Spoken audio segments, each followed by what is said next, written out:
Clubecast, onde empreendedores ouvem empreendedores.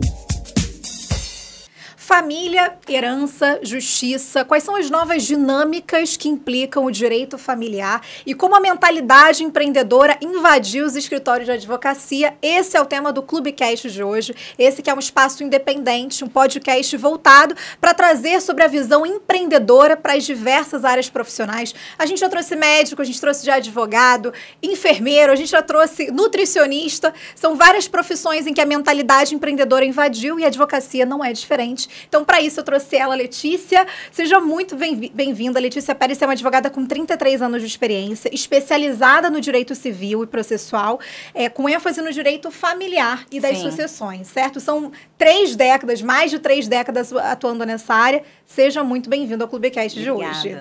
Eu já começo falando com você que a gente já vê muita presença nas redes sociais. O seu arroba é advogada Letícia Pérez, facinho de encontrar nas redes. Sim. Você tem uma presença muito forte para desmistificar e trazer luz e clareza à desinformação, né? Com a internet muito se fala sobre muitos assuntos e com direito isso não seria diferente. Perfeito. Então você traz muita clareza para algumas questões e até uma forma das pessoas se identificarem com aquele cenário e procurarem uma ajuda especializada. Como que foi essa sua adaptação para o digital e o quão importante você vê que os profissionais hoje precisam ter essa presença com maior ênfase nas mídias? Então, eu entendo assim que o profissional do direito, ele está fazendo a gestão de um negócio, né? Então, como ele traz o sustento dele daquela profissão, né? Você começa uma carreira pensando nisso, como é que eu vou me estabelecer para eu crescer e lá no futuro eu estar estabilizado, né? Uhum. Então, a gente tem que pensar nesse crescimento financeiro, como é que a gente aborda cliente, como é que a gente cobra cliente, que cobrar é difícil, principalmente para quem está começando a carreira, como é que você constitui um preço, você cria um preço, né? Então, assim, eu comecei a minha carreira no mundo corporativo. Eu comecei muito nova, né? Muito novinha, assim que eu terminei a faculdade, com 20 anos, e lá eu cheguei a diretora. Então, eu saí com 20 anos, com 38 anos, com 36 anos eu já era diretora. E aí, essa exposição perante o board da empresa, os acionistas, me deu, assim, um pouco de facilidade para chegar no direito, né, e no meu escritório próprio, conseguir usar um vocabulário que as pessoas pudessem entender, né, naquilo que eu gosto de fazer, naquilo que eu estudei e me aperfeiçoei, né, que é muito importante trazer. Eu passei por 2 modificações de legislação, né, a gente saiu do Código de 1916, o Código Civil de 1916 foi o Código de 2002, estamos falando de mais de 2.000 artigos. O Código de Processo Civil, que era de 1973, mudou em 2015. Estamos falando de quase 2.000 também artigos. Então, e a gente fala de artigo e como é que a jurisprudência se aplica, os casos concretos vão se adaptar àquela situação, né? As súmulas, como é que é o posicionamento. A justiça muda a cada instante. Extremamente dinâmico. Como a vida é, extremamente dinâmica. E a gente faz isso, né? O comportamento da gente é que provoca esse dinamismo, perfeito. Né? Então, acho assim, a minha experiência no mundo corporativo, tendo equipes grandes, eu cheguei a ter mais de 8.000 funcionários quando eu trabalhava na Oi. Então, isso te traz assim, uma facilidade de comunicação muito grande. Obviamente, você traz com você, mas você desenvolve bastante. A questão financeira também, aquele skill financeiro de montar negócio e ficar responsável por um negócio, também eu trouxe do mundo corporativo. Então, chegou um momento, né, que aí eu pensei, vou cuidar dos meus filhos, ficar mais próximo, porque tudo isso tem um nível de exigência da gente absurdo, né? Com certeza. A gente se afasta da família, tudo aquilo que a gente acredita e que a gente diz que faz por eles, o afastamento tira a gente da prática e a gente começa a ver alguns prejuízos, né? Então, para evitar isso, eu acabei decidindo por sair desse mundo corporativo e aí vim para o direito, estabelecendo um negócio próprio. Que nem, como todo início, eu acho que a minha experiência no mundo corporativo me trouxe o seguinte: como é que eu trabalhava para alguns escritórios e tinha acesso às peças processuais. Como é que eu monto essas peças no momento que tem todo esse dinamismo, mudar os códigos, mudar a legislação, como é que eu me posiciono para falar com um juiz, como é que eu me posiciono para falar com um desembargador. Então, eu tomei uma decisão muito contundente de trabalhar para alguns escritórios, né, sem remuneração. Né? Obviamente, assim, ela é uma remuneração direta, ela é indireta, né? Porque o conhecimento ele tem um preço que às vezes você não consegue mensurar. Às vezes não, muitas vezes, né? O conhecimento. E foi aí que eu optei, né, por um tempo fazer isso, voltar a estudar, e depois com um escritório próprio, o mundo corporativo me trouxe muito network, né? E aí, com o teu nome, o teu posicionamento, a forma de você se expressar, Exato. você vai cuidando do negócio a sua e vai carteira trazer. ali de clientes Isso. vai se desenvolver naturalmente, é um movimento natural. Perfeito. E a advocacia trabalha muito com indicação, né? Na confiança. É muito difícil a pessoa olhar para você, né? Porque eu tenho uma posição muito, muito séria de não trabalhar com sensacionalismo. Então, assim, eu não gosto de trazer para, faça isso porque o pai vai pagar por aquilo. Perfeito. Porque não é assim. Não é assim que a justiça encara, né? Não é assim que o judiciário encara. Até tem aversão a esse posicionamento, porque esse posicionamento ele destrói famílias. Né? Você tem que, hoje, a posição do advogado, ele tem que ser aquele advogado que está disposto a fazer acordos, ensinar e trazer o teu cliente para uma conversa consensual, sem briga.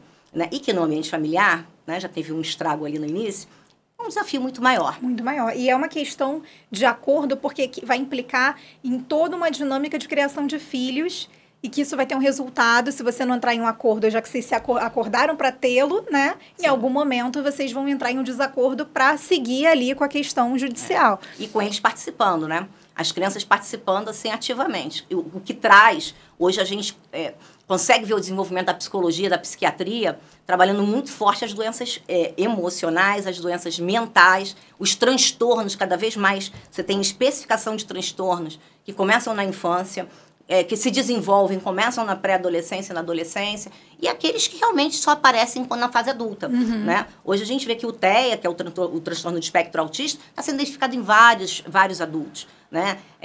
Então, a forma que a gente está se desenvolvendo, que está amadurecendo, isso está trazendo informação para dentro das carreiras. Perfeito. Todo mundo está aplicando isso para ser um ser humano melhor. Né? Trabalhar sob pressão, porque isso é um mundo que a gente não abandona mais, né?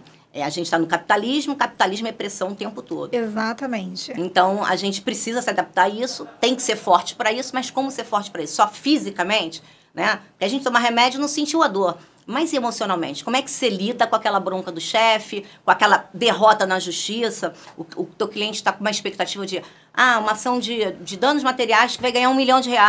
Tá certo? Não existe causa certa. A advocacia em si você lida diretamente com as expectativas de ambos os lados. E tem um lado humano também que ao longo do tempo isso foi se perdendo muito em todas as áreas. Hoje a gente está retomando muito essa consciência coletiva de um lado mais humano em tudo que você faz quando envolve pessoas. Isso é até uma pergunta que eu te faço referente às redes sociais e essa presença muito grande que você tem nesse combate à desinformação, que é como que você lida diretamente com vários casos que chega para você, por exemplo, e tem que ter esse lado de equilíbrio entre a Letícia profissional de direito e a Letícia que, querendo ou não, faz uma produção de conteúdo nas redes sociais e tem uma questão ética para com a OAB, enfim, para com o direito em si e o exercício da profissão como um todo. Então, assim, a área de família, que ela ficou muito mais enfática com a pandemia, né?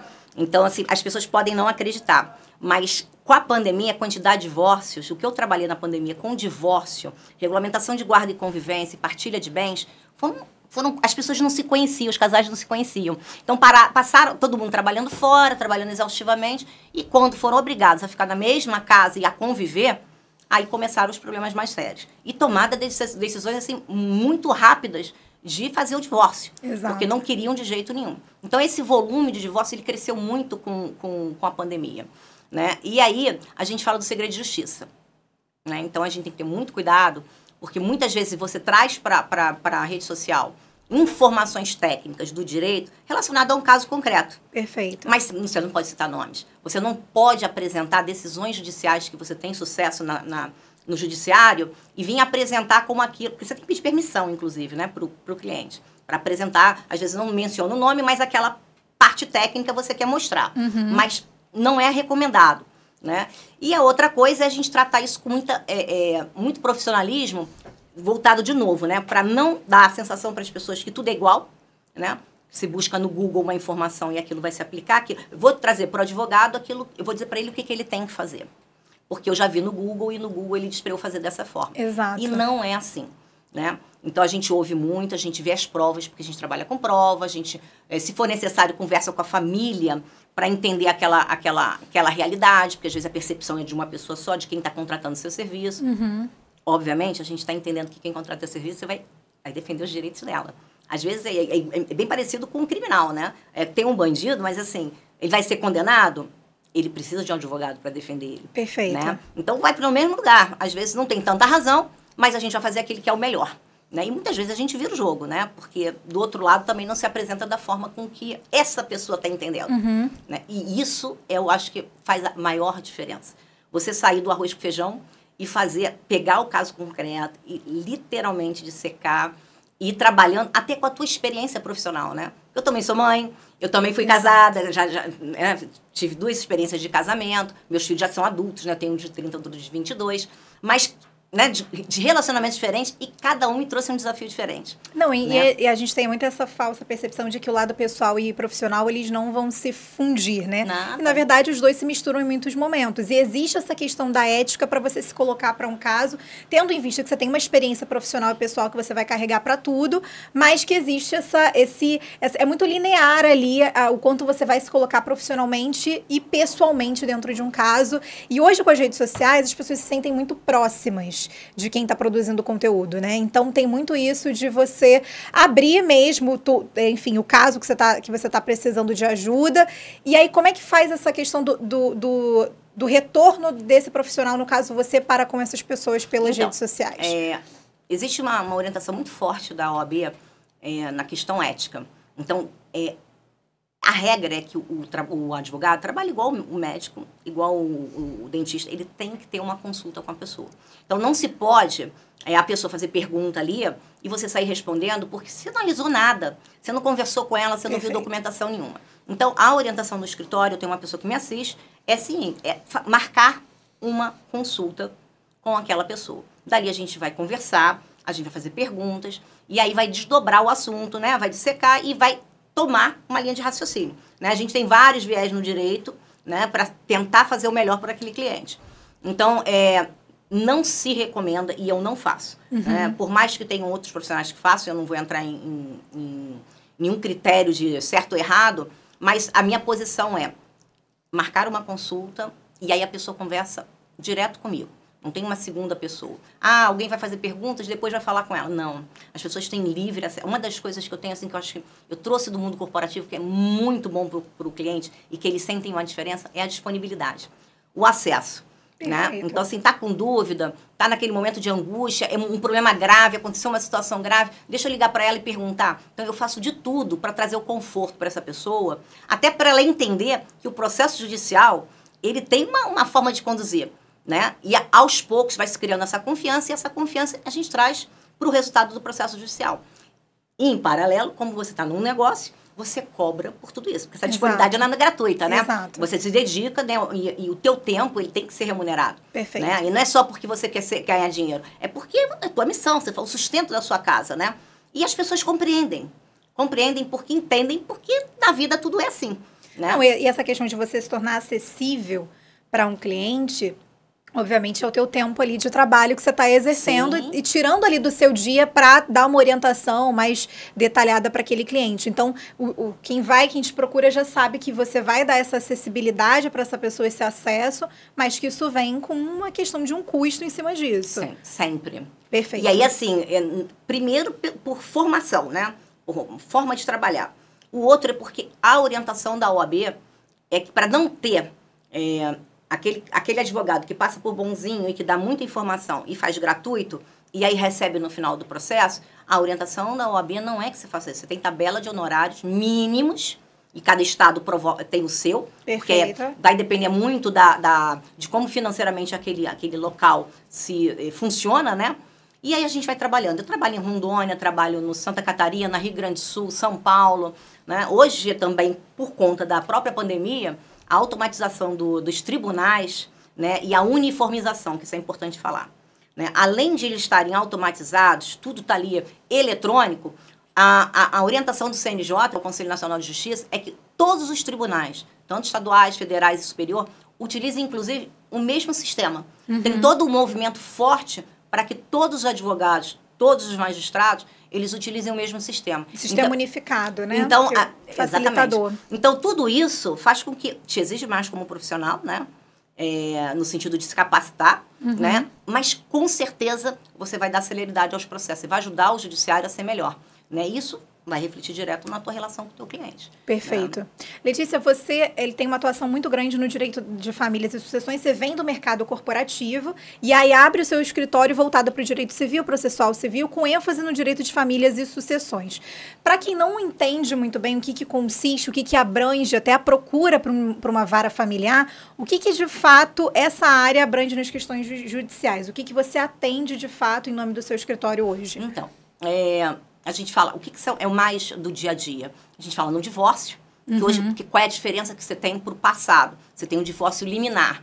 Recentemente apareceu, a Instagram estava falando da decisão do STJ de conceder o divórcio liminar, ou seja, sem ouvir a outra parte. Perfeito. Basta que é um direito, a gente chama de direito potestativo. Seria um direito unilateral. Unilateral. Eu não sou obrigada a ficar casada com aquela pessoa. Só que a gente tem que olhar para algumas coisas relacionadas a patrimônio. Então não é uma situação tão simples assim. Perfeito. Por causa do regime de bens que você escolhe. Em seguida vem os alimentos, que não necessariamente são só para os filhos, também para o outro cônjuge, que a gente não vai falar só da mulher. Porque hoje o homem também pede alimentos para a mulher. A gente tem o caso clássico da Ana Hickman com o marido, com o Alexandre. Então, alimentos compensatórios. O que quer dizer isso? Porque a gente veio de uma cultura machista, que o homem ficava na posse do patrimônio. Provedor, exatamente. Então você vai para um processo de partilha de bens, ele está na posse daquele patrimônio, ele não tem o menor interesse em fazer a partilha de bens, em dividir aquilo com a ex-mulher. Então, o que você faz hoje? Tecnicamente, se faz alimentos compensatórios, ou seja, você, diante daquele patrimônio que ela não consegue pôr a mão, por vários motivos, o juiz estabelece que ele vai pagar alimentos por X tempo até resolver aquela partilha. Então, perfeito. É como se fosse a rentabilidade daquele patrimônio que ela está deixando de ter acesso. Então, isso acaba forçando com que aquele cônjuge que está na posse do bem agilize a partilha de bens. Mas isso aí, assim, tem toda uma desenvoltura, né? Você não tem previsão legal, um artigo na lei, né, que fale dos alimentos compensatórios. Mas a prática dele já é comum, né? Já é comum. Então, e o conhecimento sobre isso também, né? Dos próprios direitos. Isso é uma coisa que você sente que passou a ser de conhecimento público ou ainda tem muita desinformação e até uma própria ignorância sobre esse tema e sobre os próprios direitos em questão? Eu acho que sim. Aí você falou a palavra certa, mas, assim, ignorância no sentido lato sensu. As pessoas não, por exemplo, você não vê falar nas redes sociais em alimentos compensatórios. É até uma expressão difícil. E muitas vezes a gente vê colegas que sequer sabem fazer construção de uma ação judicial para esse objetivo, né? O que compensa? Por que se chama compensatório? Onde está escrito isso na lei e como é que eu busco jurisprudência disso? A gente tem quantidade de jurisprudência disso? Então, não é simples. A gente realmente tem que ser cada vez ficando mais sênior, né? E buscando, à medida que você vai se profissionalizando, você consegue adentrar nas decisões judiciais, você consegue entrar na doutrina. Como é que eles vão construindo informação, os grandes doutrinadores, para esses casos que não existiam, né? Para esse tipo de ação que não existia e passou a existir para favorecer uma pessoa que está sendo prejudicada. Então, a gente está falando dos alimentos, que a gente chama de alimentos normais, né? Civis, que são para crianças ou para a esposa, porque perfeito. Ela ficou em casa, não trabalhava, que é o mais comum. E o compensatório. Então, o compensatório é uma coisa mais nova, então a prática não é tão usual, mas já existe. Por exemplo, quando existe violência doméstica, que é a mesma coisa. Como é que você vai pegar uma pessoa que está sofrendo violência doméstica e ela fica sem nenhum suporte financeiro daquele agressor? Exato. Né? Então, e vice-versa, porque também a mulher não vai ser a violência doméstica, né? Porque na violência doméstica não tem a mulher agredindo o homem. Mas pode ser ameaça. Claro, a pessoa perde um emprego porque a mulher fez um escândalo. Exato. Existem outros tipos de violência em que a protagonista é uma mulher. Uma mulher. A gente hoje fala muito obviamente, porque em majoritário são os casos de mulheres sofrendo violência doméstica. A gente sabe, os números não mentem. Mas também existem mulheres que cometem crimes e até mentiras perante a justiça, que eu acho que é interessante depois a gente abordar um pouco sobre isso. Essa é a realidade que pouco se fala. Eu acho que pouco se fala sobre isso. Sim, pouco se fala. Pouco se fala. Porque existe uma questão de narrativas, né? A gente hoje na internet, principalmente, são narrativas. E eu acho que essa narrativa em que coloca, às vezes, uma mulher com alienação parental, por exemplo, ou em alguns momentos em que tanto o homem quanto a mulher podem estar cometendo um crime ali, né, de fato, não se fala muito quando o peso é, às vezes, da mulher sendo protagonista, às vezes, de um tipo de crime como esse. Isso. E eu acho interessante a gente falar depois um pouquinho sobre isso. Não, sim. Então, assim, a violência doméstica também provoca um tipo de suporte financeiro, mas tem que ser pedido, né? E aí, quando se fixa hoje, normalmente, para a mulher, se fixa por um tempo determinado. Então, é um tempo para a mulher se reorganizar, né? E a própria família também, se for o caso, dá suporte para ela começar a se desenvolver e a ter algum recurso financeiro para se sustentar. E aí, o genitor vai dar o suporte financeiro para os filhos e ela vai cuidar da vida dela. Né? Então, você consegue, supostamente, né, juntar as duas coisas, porque a gente sabe que na prática é muito difícil. Sim, é muito burocrático também, né? É muito difícil. E a violência doméstica, ela não traz só... a gente fala hoje da violência patrimonial, esse caso, por exemplo, que eu dei o exemplo do homem que retém o patrimônio da mulher, não deixa ela ter acesso, é uma violência patrimonial. Sim. A gente tem a violência psicológica, que a mulher pode ser a pessoa mais esclarecida do mundo, mas ela é submissa, né? A gente tem um zilhão de narcisistas espalhados aí. Exato. E que provocam prejuízos enormes na saúde da mulher, e que é principalmente aquela que está ali cuidando dos filhos, da casa, e também trabalha fora.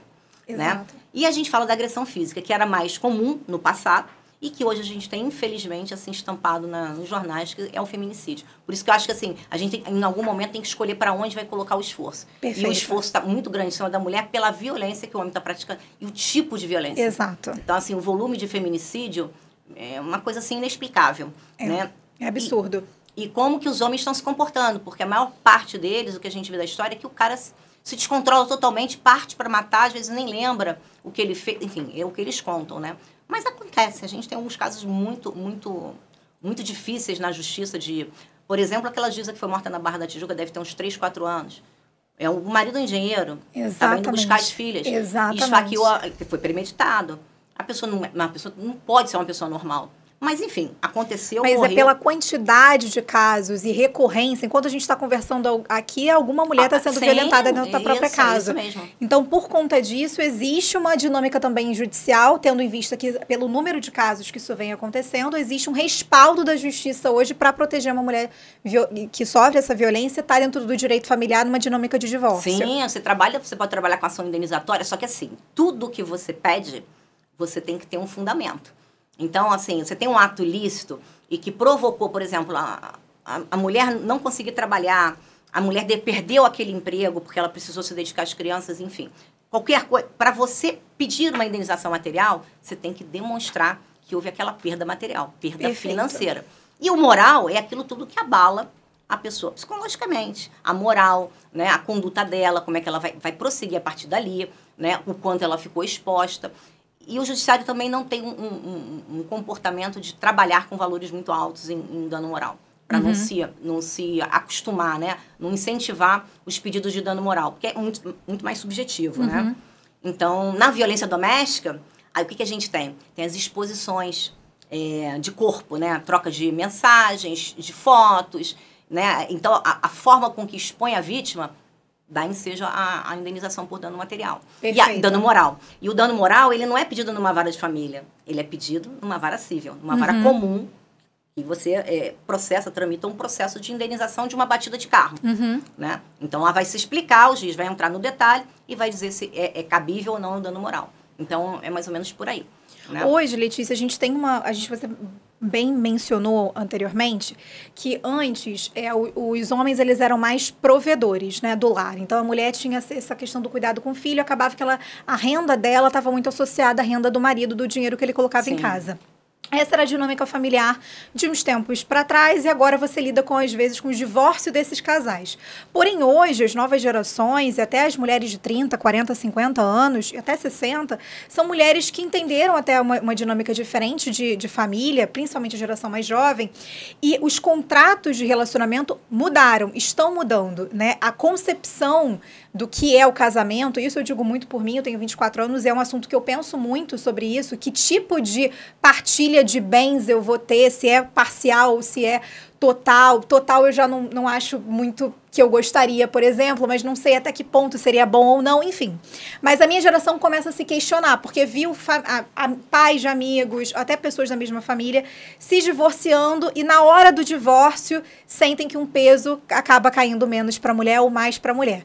E aí o que eu te pergunto é como que você vê essa mudança de pensamento sobre o divórcio em si? O que você acha que daqui a 10, 20, 15, 20 anos, como é que vão se dar esses divórcios, tendo em vista que os núcleos familiares estão se estruturando de uma outra maneira?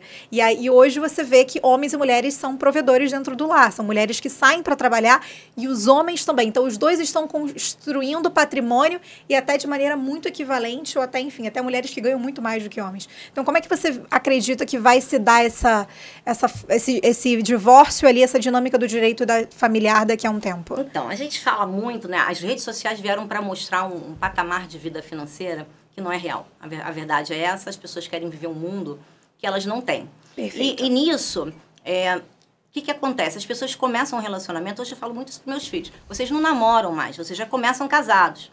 E aí, com isso, o que surgiu? Surgiu o contrato de namoro. Por quê? Porque as duas partes, né, eles se protegem de alguém dizer que estava numa relação de união estável. Porque você não precisa, na união estável, estar vivendo na mesma casa. Exato. Você não precisa. Então, você faz um contrato de namoro, estabelece ali quais são as cláusulas e registra aquilo faz aquilo numa escritura pública. Então, torna público que eu sou o namorado dela.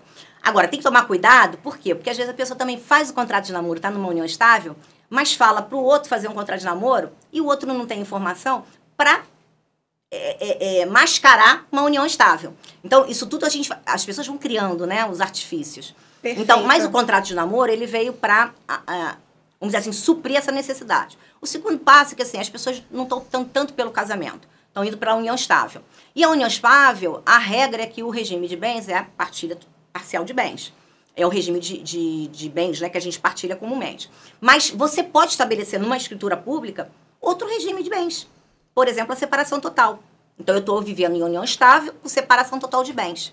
A única coisa que você não vai conseguir fazer é o quê? Um pacto antinupcial. Porque aí você precisa ter a certidão de casamento. Perfeito. Né? E quando você vai para o casamento na separação total de bens, que eu acho bastante razoável, né?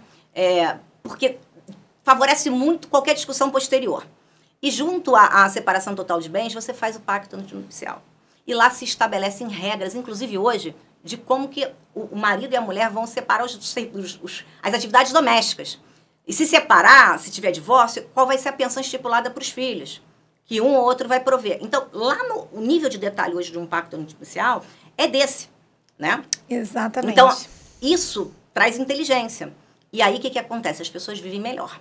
Porque onde tem disputa de bens, vai ter sempre discussão. E vai ter famílias, né, sempre se envolvendo e dando palpite. Então, o melhor, né, óbvio que o papel não consegue ditar tudo, mas é que você coloque o máximo de cláusulas, né? E aí, às vezes essas cláusulas vão inviabilizar na hora de casar. E começa a briga dos namorados. Porque assim, como é que eu vou dizer para ela que eu quero essas cláusulas? Não, você vai dizer. É muito complicado. Entendeu? Porque ela vai dizer assim, nossa, ele já quer casar comigo, já me estipulando tudo isso, e vice-versa. Ela quer casar comigo, já estipulando a pensão do filho. Mas você sente que antes as pessoas não pensavam nada sobre isso? Não, isso é um exercício. Você ia, casava, e aí quando divorciava, você sentava e via que você não pensou em nada no relacionamento. E aí você conhece o seu ex-cônjuge, né? Porque você fala, então era isso que você pensava sobre isso aqui, mas a gente nunca conversou sobre isso. E aí entra na questão sobre, até uma questão do direito patrimonial, enfim, dentro da relação, que é o não direito ao outro saber quanto você ganha, as suas despesas e por aí vai. E aí depois, num divórcio, você acaba tendo as coisas às claras. E você vê que nada foi conversado anteriormente. Hoje eu acho que o que eu sinto, e até você pode me trazer isso com mais certeza, é que as novas gerações, elas pensam sobre o que se trata um contrato de relacionamento e o que isso vai implicar no possível término a longo prazo. Então, a gente tem, eu vejo assim, a gente tem o jovem se precipitando no relacionamento, né? Eu digo, a precipitação é de convivência, né? De viver junto. E o outro é a falta de informação, né? Porque não é o jovem que procura um advogado. Né? A gente tem uma faixa etária, mais ou menos assim, quando vem para assuntos mais complexos, não vem, dificilmente vem de uma pessoa jovem. Se ele vem acompanhado do pai, da mãe, porque já tem alguma experiência. Né? Mas, assim, de qualquer forma, ele vê rede social, ele vê falar, ouvir falar, então ele pede uma informação para o advogado, faz uma consulta, né? Então, o que a gente tem que orientar, né? Que as pessoas entendam claramente, assim, como é que eu vou misturar esse patrimônio. Eu vou escolher a separação parcial de bens? Ok. Os salários, eles vão, inclusive fundo de garantia, né? Ele vai se misturar. Ah, mas isso aqui foi esforço unilateral meu da minha empresa. Não existe isso. É posterior ao casamento e antes da separação de fato, vai partilhar. O fundo de garantia é partilhável. Perfeito. A gente fala da previdência privada que virou uma moda, é partilhável, dependendo para onde. Se ela não foi construída com o viés de aposentadoria, mas sim com característica de aplicação, porque a pessoa busca a previdência privada e fica aplicando o dinheiro. Vai lá e bota 3 milhões. Nunca mais aparece, não deposita nada. É uma aplicação. Porque quando tem o viés de aposentadoria, ele faz os depósitos mensais. Então, você começa a separar aquilo que tem. Pode ser classificado como uma aplicação financeira e vai ser partilhável. Então, essas informações as pessoas não têm. Perfeito. Então, normalmente, elas vão recorrer quando ela tem um problema já acontecendo. Elas vão buscar essa informação quando tem o problema acontecendo. Quando já vai se divorciar de fato. De fato. Uma pergunta que eu te faço, que eu até mencionei anteriormente, e é algo que eu tenho muito dúvida, essa questão do direito patrimonial dentro do relacionamento depois que você se divorcia, sobre o desconhecimento das despesas do outro, às vezes o parceiro tenta mascarar quanto ganha. Isso tem se falado muito nas redes sociais, sobre tentar alegar que não houve uma conversa, até uma alienação financeira ali dentro do relacionamento, enfim. Violência patrimonial. Como é que isso é falado dentro da Justiça 8 do direito familiar perante a um divórcio? Então, a gente vê muito isso acontecer, menos em partilha de bens, a gente vê muito em alimentos. Então, assim, quem vai alimentar, que a gente fala que é o alimentante, ele esconde aquilo que ele tem. Então, a mulher normalmente, qual é o clássico? A mulher nunca soube o que ele ganhava, e na hora que ele pede um divórcio, porque ele está com outra pessoa, porque ele, enfim, quer tomar outro rumo na vida dele, ela não sabe por onde começar. E aí ele começa, tem os laranjas, que ele tem a empresa de nome de outras pessoas. Como é que você busca isso? As redes sociais costumam entregar, né? Porque essas pessoas que têm essa vaidade, elas vêm para a rede social fazer ostentação. Exato, viu? Uma vida de luxo, então, né? assim, os vinhos, né? Os clássicos vinhos caros, os restaurantes caríssimos, as viagens, né? Então, ajuda muito a mostrar a um julgador que aquela pessoa tem capacidade financeira. Se ela não tem, está mostrando aquilo, o problema é dela. Mas ela está mostrando que tem. Perfeito. Tá? Outra coisa que se faz, que obviamente não é no início, mas se precisar, o juiz pode fazer, tem autoridade para fazer isso, é a quebra do sigilo bancário e patrimonial. Então, vai ser a Receita Federal, vai se buscar esse patrimônio, e também, junto aos bancos, né, mas ao Banco Central, vai informar quais são as contas bancárias que ele tem e se pede os extratos bancários junto aos bancos. Só o juiz pode fazer isso.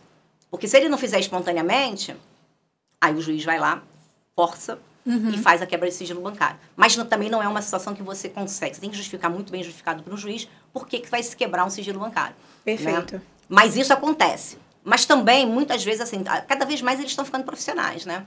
Como eu te falei, assim, compra um imóvel, não põe no seu nome, tá no nome da mãe, tá no nome do pai, de um irmão, de um amigo. Corre esse risco, mas para não fazer a partilha com a ex-mulher, né, ou com o ex-marido.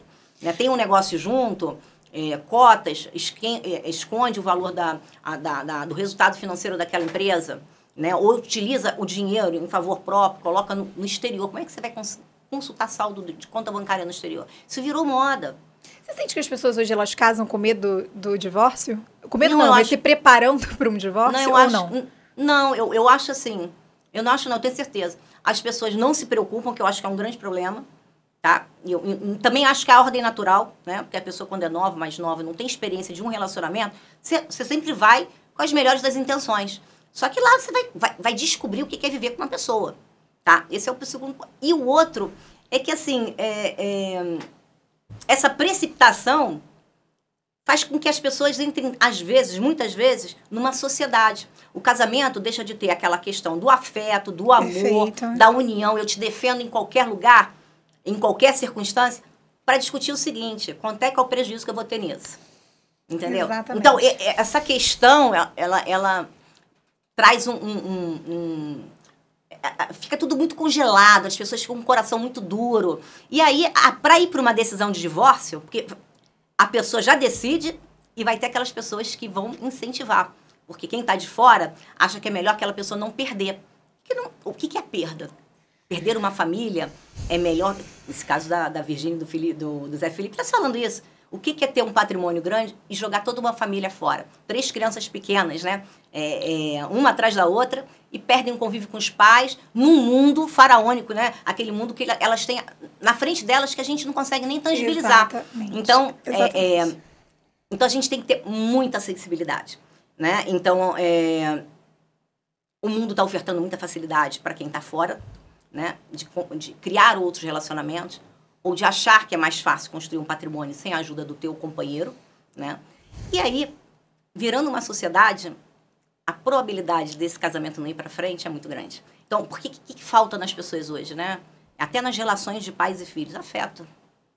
Né? E que é o que deveria ser a base para você querer casar com alguém, né? O afeto. A gente fala no amor, o amor é aquela parte da paixão, no início do namoro, primeiro ano, segundo ano. Depois, na convivência de 20 anos, cara, você cria respeito, confiança, você tem a fé, admiração. Exatamente. Então, isso é que vai manter essa família unida. Perfeito. Você vai dar o exemplo para os seus filhos, inclusive, poderem chefes de família, constituir família com aqueles valores que você ensinou para eles. Então, acho que isto é o que mais falta hoje.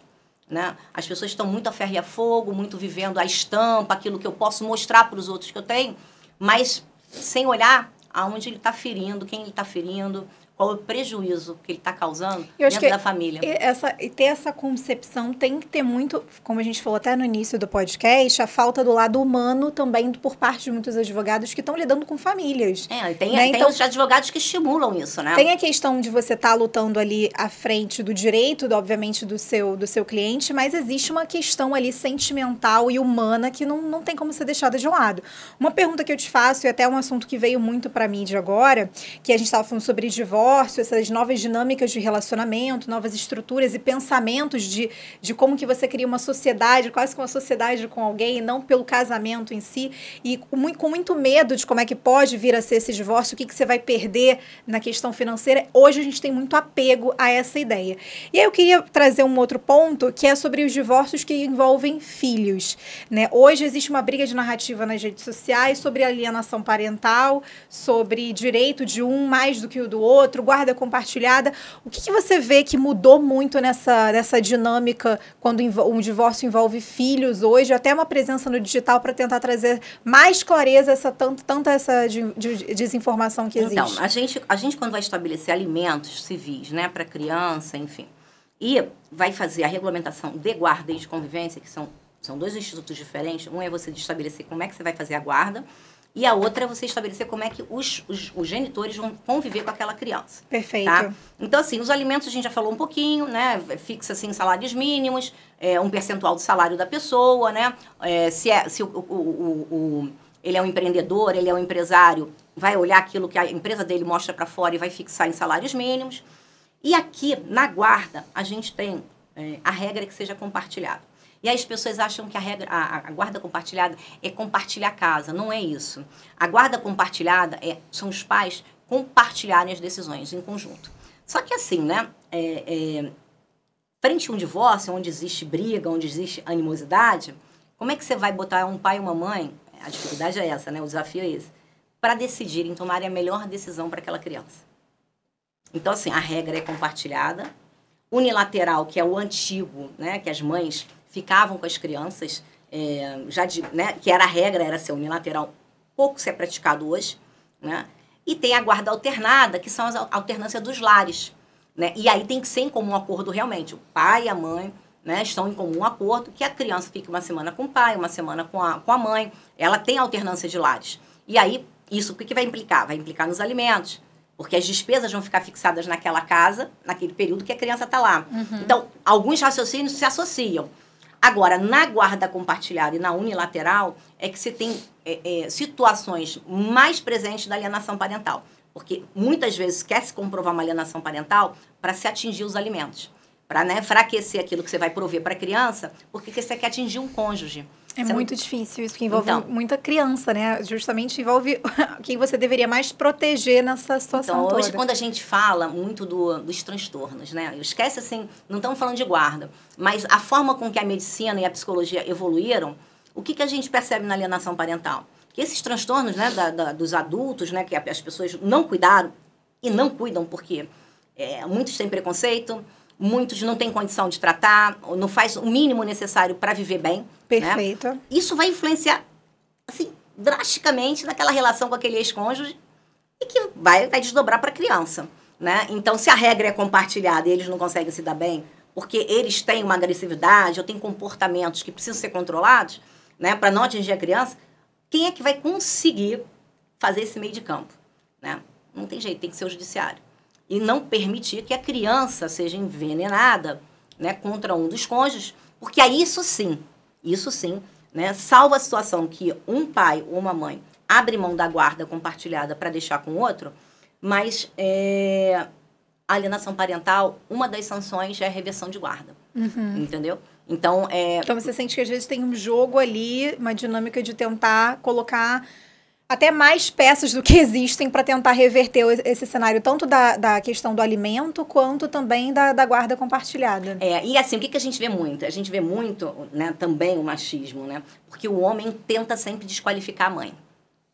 Então, a mãe, ela tá na rua com outros homens, a mãe usa o dinheiro para ela, a mãe não trabalha porque é uma vagabunda, não quer trabalhar, é preguiçosa. Então, assim, o que a gente vê com frequência, obviamente não é regra e não são todos que fazem, é o pai querendo desqualificar a mãe. E nessa desqualificação, ele busca uma associação da relação dele e da mãe com a criança. Como é que isso atinge a criança? E ele diz que ele vira uma vítima.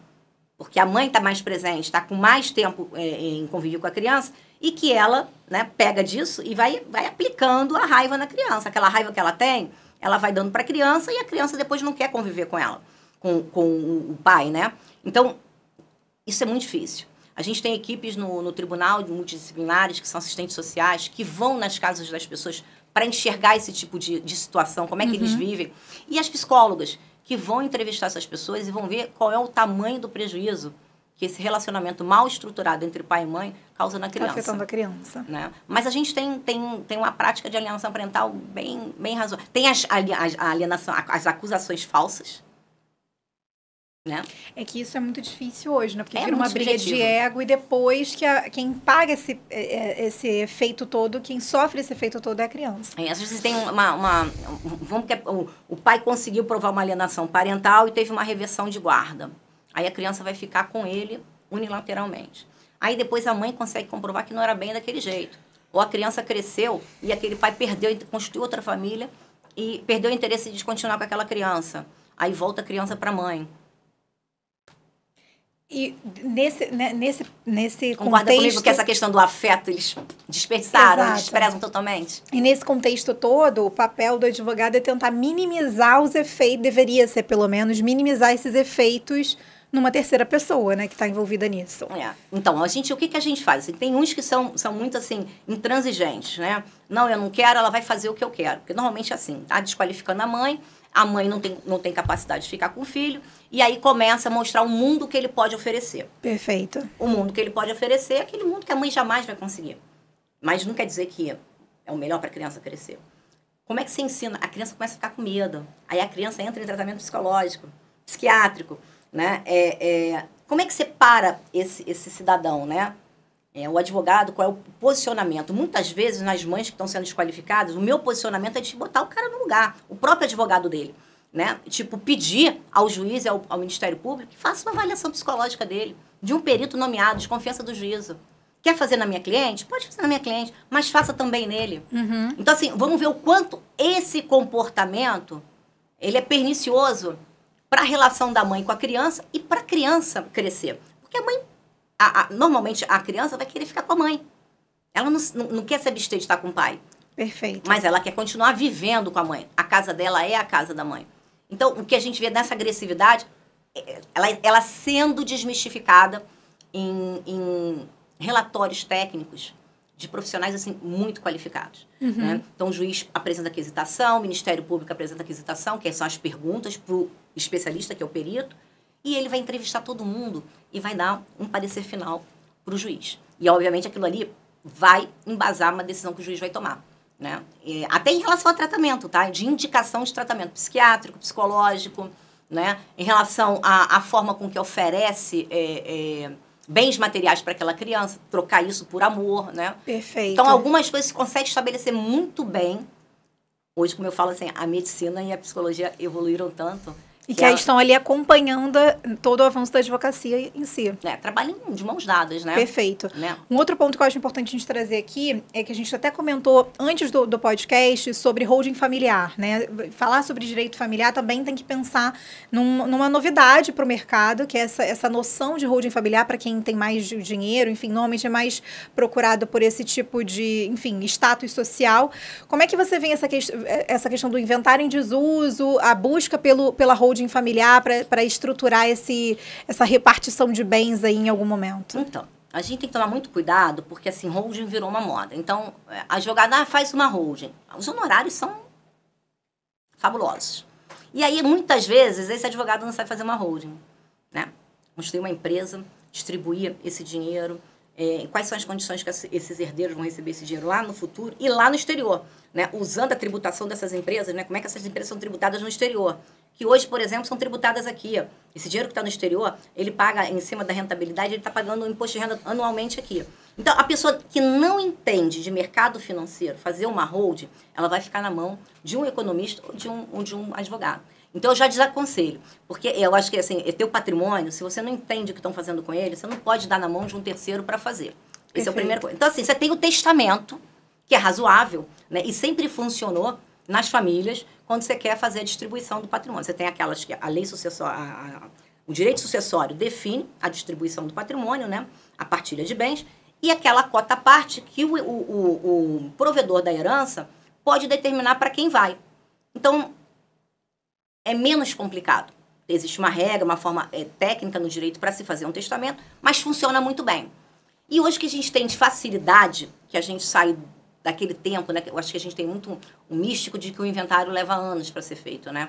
Então, tem a visão de ser muito burocrático e tem muita questão envolvida muito e leva dinheiro, muito tempo, imposto. muita perda de dinheiro, Então, fala-se muito sobre isso. Então, assim, a gente tem, quando é litigioso, tem briga, não tem jeito, tem que ser no judicial. Mas hoje a gente faz muito inventário extrajudicial em cartórios de ofício de notas, né? Então, a gente faz lá a partilha, paga os impostos, depois registra essa escritura de partilha de bens lá junto aos cartórios de RGI e aí faz o registro desse patrimônio no nome das pessoas, né? Então, hoje, se tem a facilidade de um inventário extrajudicial que você leva em torno de 2 meses, até incluindo empresa.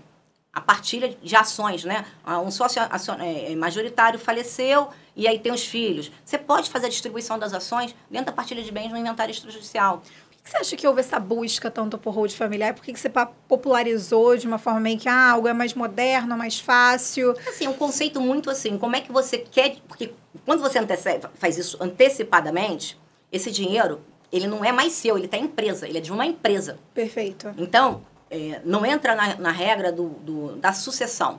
Então, assim, se ele é de uma empresa, essa empresa tem vários donos que são os seus herdeiros, ou não, eu posso querer você na minha filha e eu posso querer dar o dinheiro todo para você.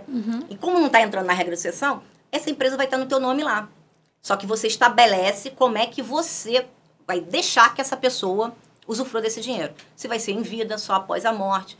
E após a morte, em quais condições. Né? Por exemplo, eu tenho um caso de um cliente que o filho gastava muito dinheiro com mulher na rua. E ele morria de medo que a irmã tivesse, que na hora que tivesse a sucessão dele, da mulher, que a irmã tivesse que subsidiar o irmão, porque o irmão gastava tudo na rua com mulher, com bebida, né, com a vida, né, fácil. Então, a preocupação dele era colocar isso de uma forma que blindasse a filha, né, e ele, quando esgotasse os recursos dele, né, esgotou, ele tinha que cuidar da vida dele. Então, ele estava buscando na holding uma situação que ele pudesse cuidar disso de forma adequada, estabelecendo para esse rapaz quando ele ia utilizar esse dinheiro.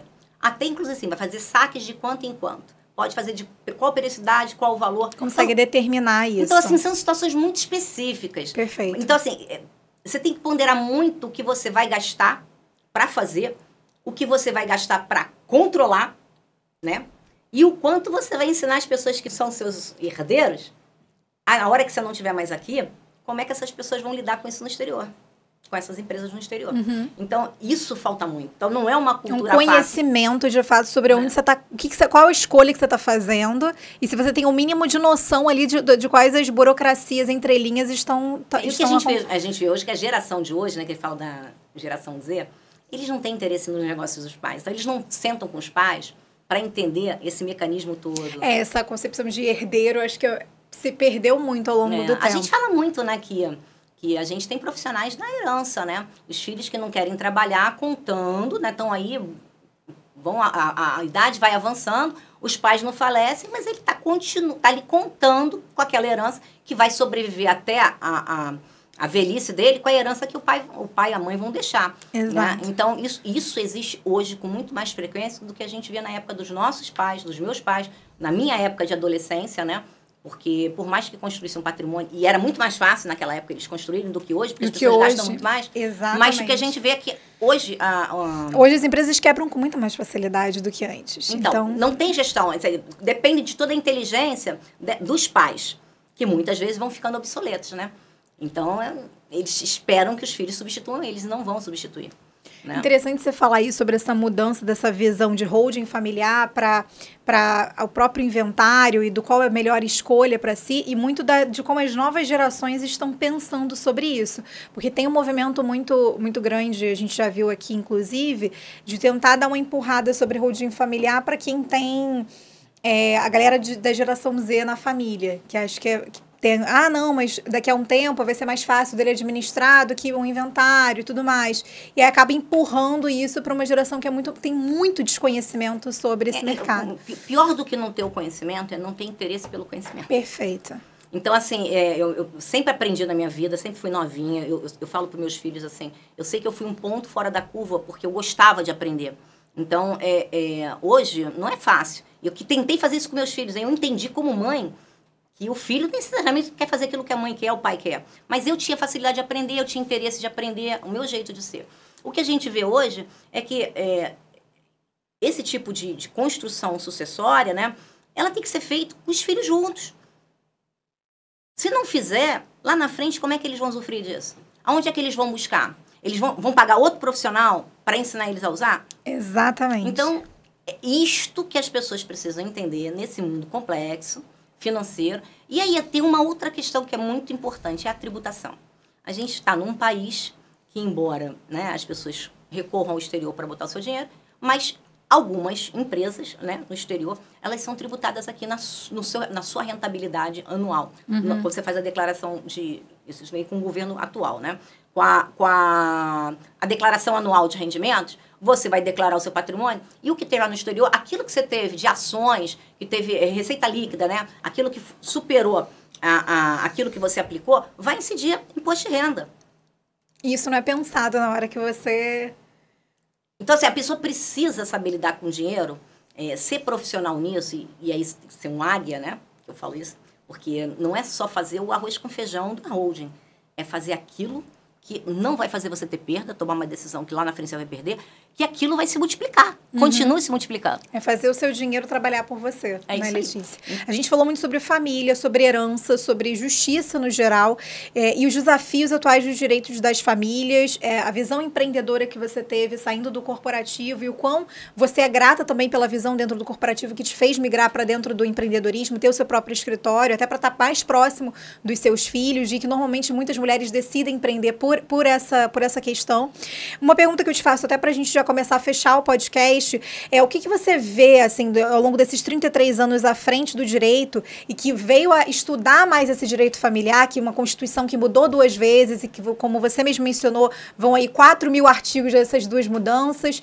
O que você sente hoje que mudou muito dentro do direito, que chega para você dentro do seu escritório hoje, nos novos dilemas e dinâmicas mesmo familiares, tendo em vista que a gente está vivendo a gente vive uma temporalidade que problemas antigos permanecem acontecendo, mas existem novos que vão surgindo, a justiça vai se adaptando de alguma forma. De que forma você vê essa mudança mesmo do direito num amplo, no modo geral, assim, bem amplificado? Então, hoje, por exemplo, eu sempre explico para as pessoas o processo civil, né, que é a área mais difícil para mim do direito. Então, como que você aplica o direito, como é que você aplica, né, o trâmite processual ao direito civil, né? E só que ele tem desdobramento no direito do trabalho, ele só não atinge o direito penal, mas os outros, direito tributário, direito empresarial. Então, o processo civil é como você vai fazer isso. Hoje, quando a gente fala em família, a gente tem o direito processual da família, que ele é um viés do direito do processo civil.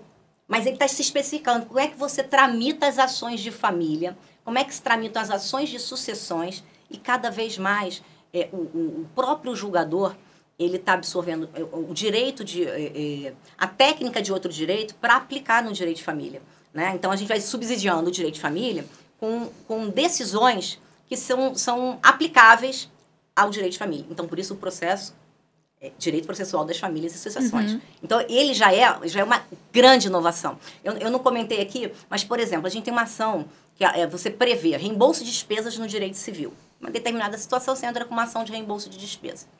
Hoje, esse tipo de ação, ele se aplica a alimentos. Então, aquela pessoa que não tem uma decisão de alimentos, mas quer pedir reembolso das despesas alimentares, ela entra por desdobramento desse artigo do Código Civil, vem no processo civil, o processo do direito de famílias, e vai fazer uma ação de reembolso de alimentos. Então, ela acha que ela não tem direito àquilo que ela gastou porque não tinha uma decisão judicial, mas não é. Não é uma ação de alimentos civis. Você vai pedir o reembolso. Então, você pode aplicar uma decisão, aquele valor que foi fixado aqui, no reembolso, né, para ter um parâmetro, ou você, se tiver o comprovante dessas despesas todas, e buscar isso no judiciário, e as pessoas não sabem disso. A gente costuma chamar de ação milionária, né? Porque quando você vai fazer a correção monetária e os juros, aplicar juros, aí esse dinheiro que você gastou lá atrás, esses valores são exorbitantes. E aí, normalmente, o que você faz? Você faz acordos, né? Porque, por exemplo, as ações que eu tenho dessas, normalmente, por conta desses valores ficarem muito altos na hora de você cobrar, quem está devendo, ele te procura para fazer o acordo. Exato. E isso são novas dinâmicas que foram mudando e aí o direito ele vai se ramificando, ele vai mudando a forma que você vai... Você vai se aproveitando. Exato. Então, assim, a inteligência, aproveitando a inteligência de um para aplicar em outro. Perfeito. No favor das famílias. Isso. Nesse caso aqui, em favor das famílias, no favor do alimentando, né? Então, você pode pedir como representante legal da criança ou o próprio alimentando depois que ele passa a ser civilmente capaz, a partir dos 18 anos, ele pode entrar na justiça e cobrar, sempre observando o prazo que você pode cobrar, né? Porque tem a prescrição que é de 10 anos. Você falou, acho que uma frase essencial para o que a gente conversou aqui, Letícia, que é sobre o direito ele vai mudando e a inteligência de um é sempre aplicar em cima do outro. Então, acho que um recado que eu vou pedir para você falar diretamente para essa câmera aqui é exatamente isso. Sobre desenvolver uma inteligência, de usar o direito a seu favor, para você justamente se adaptar às mudanças dele, não ficar para trás e ter uma mentalidade empreendedora, querendo ou não, de você montar um próprio escritório, você se colocar na advocacia, se alimentando também dessas mudanças que são constantes. Acontece a todo momento. A gente está falando aqui, uma lei já mudou, alguma coisa já entrou dentro do processo de constituição de alguma forma. Então, acho que um recado que eu peço para você dar para as pessoas em referente de você usar o movimento de mudanças do direito em prol do seu próprio negócio, da sua própria atividade, do seu ofício do dia a dia dentro do direito. Bom, falando em direito de família, especificamente, que é aquele que eu atuo com bastante frequência, a gente traz valores. Não tem como você separar a forma como você é como ser humano de profissional. Então, esses valores você tem que trazer para a tua conversa com o teu cliente. E não pensando sempre em fazer honorários estratosféricos, né, honorários muito altos, mas buscar ajudar aquela família a se reestruturar nesse mundo novo, né, frente a um divórcio. Às vezes não eram casados, mas têm filhos em comum, e aí vão conviver com outras famílias que as pessoas, né, o pai e a mãe estão constituindo. Mas qual é a melhor forma de você ajudar essa família? Como é que você trabalha isso com consenso, sem estimular as brigas constantes, né? Então, eu acho que hoje, no mundo que a gente tem que se fala muito em dinheiro, em ostentação, como é que a gente vive mostrando para os outros que a gente está muito bem quando a gente não está bem, né? Como é que você traz a tua forma de ser, né, para aquela situação que está acontecendo ali, né, que não é uma situação bacana, mas que você consegue construir um universo de menos animosidade entre aquelas pessoas que estão numa disputa judicial. Então, se a gente consegue fazer um acordo, é ótimo. Mas, se não, qual é a forma no trâmite judicial para não tornar aquilo pior e alimentar essa disputa desnecessariamente? Porque a gente tem que fugir um pouco do mundo, né, na guerra, do jeito que o mundo está, né? Então, não estimular a agressividade. Eu acho que o direito ele pode ajudar, ele pode piorar. Então, a gente tem que usar ele para fazer as pessoas serem melhores. Perfeito, Letícia, muitíssimo obrigada. Acho que a gente conseguiu mesclar muito dentro do direito familiar em si, o seu exercício dentro do direito, as mudanças que acontecem de forma temporal, porque muita coisa aconteceu e continua acontecendo, e novos problemas vão surgindo, é óbvio, a geração vai mudando, então novas dinâmicas vão acontecendo, e muitas pessoas vão usando a própria inteligência do exercício da advocacia para que novas questões acabam surgindo. Então, muitíssimo obrigada por esse bate-papo. Eu deixo aqui um recado para as pessoas que assistiram esse podcast até o final. A gente falou muito sobre família, justiça e herança, as novas dinâmicas do direito familiar, como que as coisas vão mudando e como que a mentalidade empreendedora invadiu mesmo os escritórios de advocacia e a importância de você ter uma mentalidade empreendedora dentro do seu ofício, da tua área, independente se seja na advocacia, na medicina, na nutrição, enfim. São inúmeras áreas que você pode aplicar a sua mentalidade empreendedora para usar o mercado ao seu favor e as mudanças que acontecem nele a todo instante. Então, esse foi mais um Clubecast, podcast institucional do Clube Empreendedor Brasil, e até a próxima.